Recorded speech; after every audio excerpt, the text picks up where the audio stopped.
now, after all that heaviness, let's lighten up the mood. Let's get some music news. Let's talk about Beyonce making history. So now you know the clear folks over there in the country world about to be big mad because Beyonce just made history with her Cowboy Carter tour, which just ended, I believe, if I'm not mistaken, on Saturday.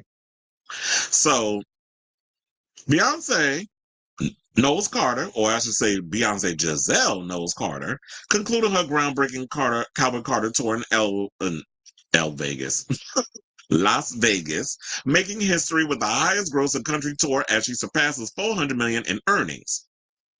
So yeah, she made it in the history book. So congratulations to Miss Mamas.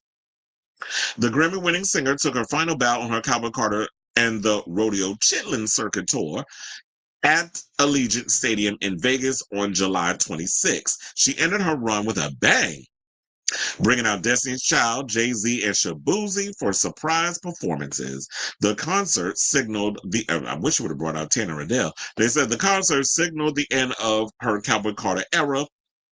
Her 32-stop stadium tour that spanned the U.S. and Europe, the nine-city stint grossed over $400 million, with attendance over $1.5 million in its 3-month run, according to Live Nation. Billboard reported Beyonce's Cowboy Carter tour is the highest-grossing country tour of all time and the shortest tour in any genre to make over $400 million. And you know what? Maybe if Justin Timberlake would have followed her damn blueprint, he wouldn't be running out here giving half-ass shows of that tight-ass tour. He was just rapping. I think he's officially wrapping it up tomorrow, but the people have been complaining. He's been half-assing it. He's been pointing out the microphone to have the audience sing. He's been kind of dancing like like some little girl's dad or whatever, even though he got 2 sons. Like he been just looking like an old man up on that damn stage. Mind you, the Backstreet Boys is killing it out of the sphere. Beyonce is killing it out on this tour. And we all around the same age. So there's no excuse why Justin Timberlake out here moving like he Donald Trump when he on stage. Like he's damn near, 43 going on 80. But Beyonce doing a short tour, shout out to Taylor Swift too, because I like the fact that Taylor Swift was smart with her Eras tour. Even though she toured, I believe, 2 years, she was taking breaks in between. So she's like, I'm going to travel the world. I'm going to do the tour. I'm going to take a month off. I'm going to do like maybe a couple of weeks, take a month off, come back, do the tour again for a couple of weeks, take another month off. Like, that's the best way to tour, in my opinion, instead of just being like, I'm going to just spend 2 years in a row, because that's killing, that's harsh on the body. Like, back in the day, that was something that we had to do because we was running around here as artists. You running around like a damn pack mule, just doing what you got to do to just make the studios and the industry money.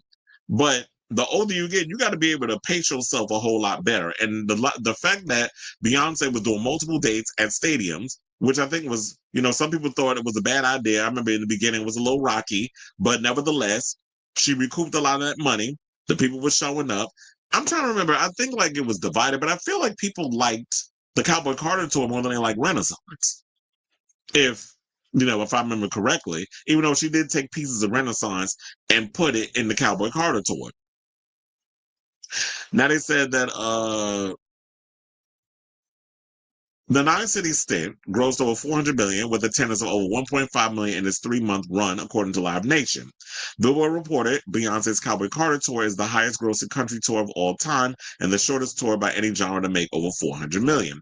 Beyonce extends her record as the highest grossing Black artist of all time and the highest grossing R&B artist of all time. With her Cowboy Carter tour, she also becomes the first woman and the first American act to have 2 separate tours gross over $400 million, meaning that the Renaissance Tour Act 1 and this tour actually grossed over $400 million. Actually, to be specific, Beyonce's Renaissance World Tour Act 1 grossed reportedly $580 million in 2023. And everybody running around, oh my God, Beyonce, I'm broke. I can't afford these tours. But guess what?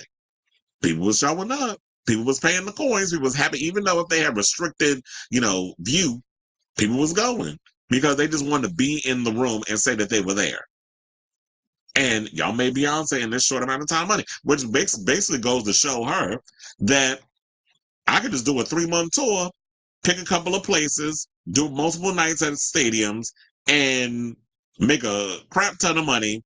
And there's no issue. You don't really have to spend 3 years or 2 years on the road. You could actually do a couple of months and select spaces and people could, the show was the show. But I feel like if you're not going to do everywhere, then what Beyonce needs to do is take a page out of Madonna's handbook and record the tour, put it on DVD or a special on one of the streaming services, or like you did with Renaissance, put it in the theater, which we still waiting on an actual physical release of the Renaissance tour that you put out in theaters, so that way the fans can have that as part of, their collection. So they said, as fans know, Beyonce first debuted the highly anticipated show at SoFi Stadium in LA on April 28th with 39 songs on the set list. The tour proved to be a revolutionary spectacle filled with fashion, different music genres, and most notably country music and cultural commentary as she challenged industry norms. And I know that's why people are mad, because they're trying to say, oh, she ain't real country. She ain't a country artist. And I'm like, I know you crackers are not, I know you clear folks is not going to be running around here talking about Beyonce ain't country, this ain't country music, which we've seen a couple of you dry-haired, funky smelling racists have been running around saying. But it's like, if we really want to go there, y'all be mixing y'all genres too. I just worked Chris Stapleton's show. His show was not fully country. There's elements of blues and stuff in his music. So when y'all sit there, y'all want to talk about country because it got a white face on it, then y'all want to sit and y'all overlook the obvious. But you got a black girl who's out here showing the history of country music, which stems from blues, which stems from rock and roll, which a lot of people believe Act 3 is going to be.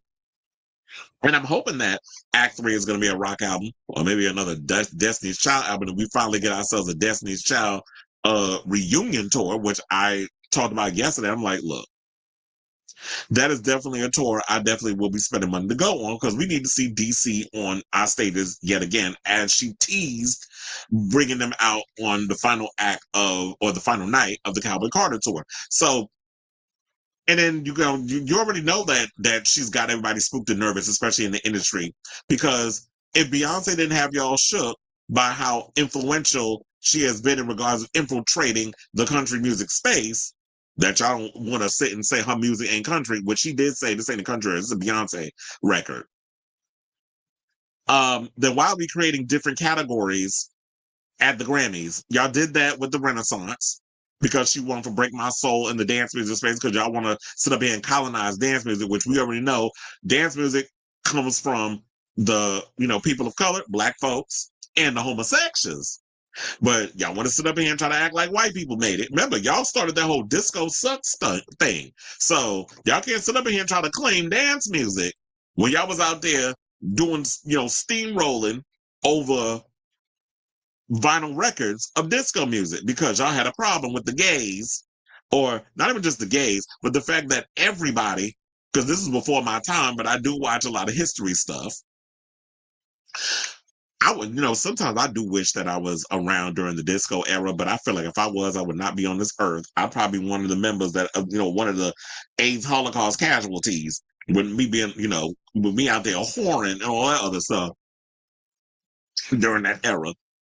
So maybe it was a good thing that I wasn't a part of the whole disco era, but I do appreciate the music and everything now. And knowing that history, it was the one time that you saw that when you went to the discotheques, I think like Studio 54 and so many other nightclubs, the Warehouse, Paradise Garage, all those other places, that it was everybody was coming together on the dance floor. You had the blacks, you had the gays, you had women, you had straights, you had everybody having fun, enjoying the music, just living their hedonistic life.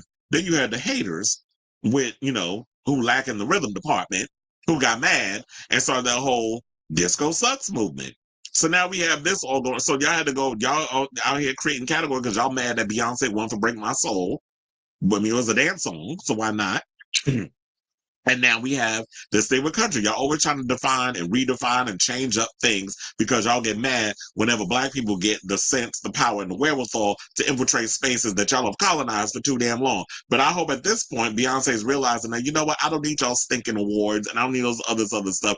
I've got enough. She got like 3 dozen damn Grammys as it is. She don't need no more. So at this point, it's like, how do you fulfill yourself? Because awards are just awards. Similar to what I said prior with the, the guy that did that No Other Land documentary. history and the things that's happening in Palestine. And it's like, at the end of the day, it's just a freaking award. Like, it's only, it's great that I won, but there's still travesties happening in the world. And I feel like that's the same thing with Beyonce with the music. It's just like, a Grammy's great. It's great to win one. It's an honor to walk away with so many Grammys. But at the end of the day, how does that fulfill you as an artist? And at this point, it's like she could easily just come out and just make vapid music, but she wants to create things with meaning, and people are mad. So apparently, it's working. So, and I feel like Beyonce right now is in her Tina Turner era. So, with Tina Turner no longer being with us, and she is an icon, I do feel like that is probably the next step that she's going to go with the music, and I'm here for it. So, congratulations, Beyonce. I'm glad you're out here, still breaking records and you doing what you're doing with the music. And haters, stay mad. So, I definitely want to hear from y'all. What do you guys think of this story regarding Beyonce breaking records and all that other good stuff and making history in regards to the Cowboy Carter tour now that it's wrapped? Like I said, unfortunately, I didn't get to go to the tour because, I've been busy working a bunch of other tours. So, and a bunch of other shows. So I haven't had time to really go out and see the Cowboy Carter tour. But I'm hoping that in some capacity, it will end up as a physical release that I can watch, and without watching people's videos and stuff on YouTube. I don't like watching those because a lot of those shows be looking a hot mess. But I do want to see like something that she put together, and hopefully she does put something out there. So I definitely want to hear from y'all. Let me know what your thoughts are on this story in the comments down below.